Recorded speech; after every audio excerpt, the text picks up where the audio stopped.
पाकिस्तान और New Zealand the T20 world cup the super 8 मरहली match the बारान په وجه باندې ملتوي شو، خو بل طرف ته په کوچ مایک هیسن باندې ډیر غټ تنقید روان دی په دې خبره باندې چې د یو پور پلانینګ د خپل ملک نیوزیلینډ خلاف تیار کړو. کوچ مایک هیسن بیسیکلی د نیوزیلینډ دی، نیوزیلینډ د ریپرزینټ کړی دی، نیوزیلینډ د طرف د کرکټ هم کړی دی، د نیوزیلینډ باشنده دی، خو دا وخت د پاکستان هیډ کوچ دی. او د میچ نه یو ورځ مخکې د پریس کانفرنس هم کړو، په خپل پریس کانفرنس کې دا وی چې ما دا سوچ نه کړی چې یو ورځ به داسې راشي چې زه به د خپل ملک خلاف حکمت عملی تیاروم، یعنی ما دا سوچ نه کړی چې یو ورځ به داسې راشي چې زه به د خپل ملک خلاف پلان تیاروم، یعنی د پاکستان هیډ کوچ دی او پاکستان سره به د پلان تیاری د نیوزیلینډ خلاف وی، لکه دا سوچ ما نه کړی. نو هلته هم د کمزوري ښکاره شوه چې دی لکه دی د پاکستان کوچ، خو د اوس هم مینه نیوزیلینډ سره ده او به خامخا وي د نیوزیلینډ دی، خپل وطن سره به مینه لري، خو بیا دله پکار و چې د خپله ډیوټي صحیح طریقې سره سرانجام کړې وه.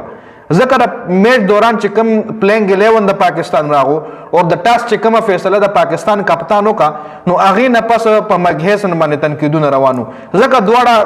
دواړو کې د ټاس فیصله چې کومه وه، ټاس پاکستان وګټلو، بیټینګ یې واغشتو، هغه هم غلطه فیصله وه چې په هغې باندې هم ټارګټ کیږي مایک هیسن. بل کم پلینګ 11 جوړ شو په هغې باندې هم مایک هیسن ټارګټ کېدو. دغه ټاس فیصله او د پاکستان پلینګ 11 هغه چې کوم وو هغې کې زیاته فایده د نیوزیلینډ وه، د پاکستان پکې دومره فایده نه وه چې څومره پکې د نیوزیلینډ وه. په هغې الریډي سهار ما یو لانګ ویډیو تاسو سره شیر کړی هم وه، تاسو به کتلی هم وي چې کې ما ایکسپلین کړو چې پاکستان په دغه میچ کې کم مسټیکس کړي، لکه ټاس ګټل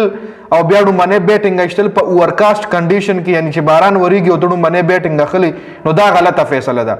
غلطه فیصله په دې ده چې باران وریږي نو میچ د راکمېدو خطره یې پکې، یعنی د 20 اوره په ځای میچ 15 اور ته هم راتلی شي، او چې کله باران وریږي د باران خطره وي نو کې زیات نقصان ډومبني بیټینګ والا ته وي، ځکه دویم بیټینګ ته بیا ټارګټ ملو شي، ورونه هم راکم شي، لوي چې 10 اور کې به ته دومره سکور کې، او هغې سره پوره مکمل پلینګ 11 وي، هغې سره ښه کولو هیټینګ کولی شي، ډومبني 10 اورو کې بیا 120 پورې هم تا پسې کولی شي. نو دغلته هم د پاکستان کپتان غلطي کړې وه چې ټاس یې ګټلی او اوورکاسټ کنډیشن باندې هغه بیټینګ ایستلی، او بل په پلینګ 11 کې یعنی چې تا له پته وي باران به وریږي او اورونه به لیمیټډ کېږي، بیا هم پاکستان آلراونډران په پلینګ 11 کې زیات ایستلیو او فاسټ بالر صرف یو فاسټ بالر اغشتلیو چې کله باران وریږي نو پچ کې نمی سي واشي، چې پچ کې نمی سي واشي نو هغه بیا سپینرانو د پاره نه خو بلکې فاسټ بالرانو د پاره خوي، او پاکستان په خپل پلینګ 11 کې سپینران زیات چولي او فاسټ بالر یو وچولیو. نو دغه ټولو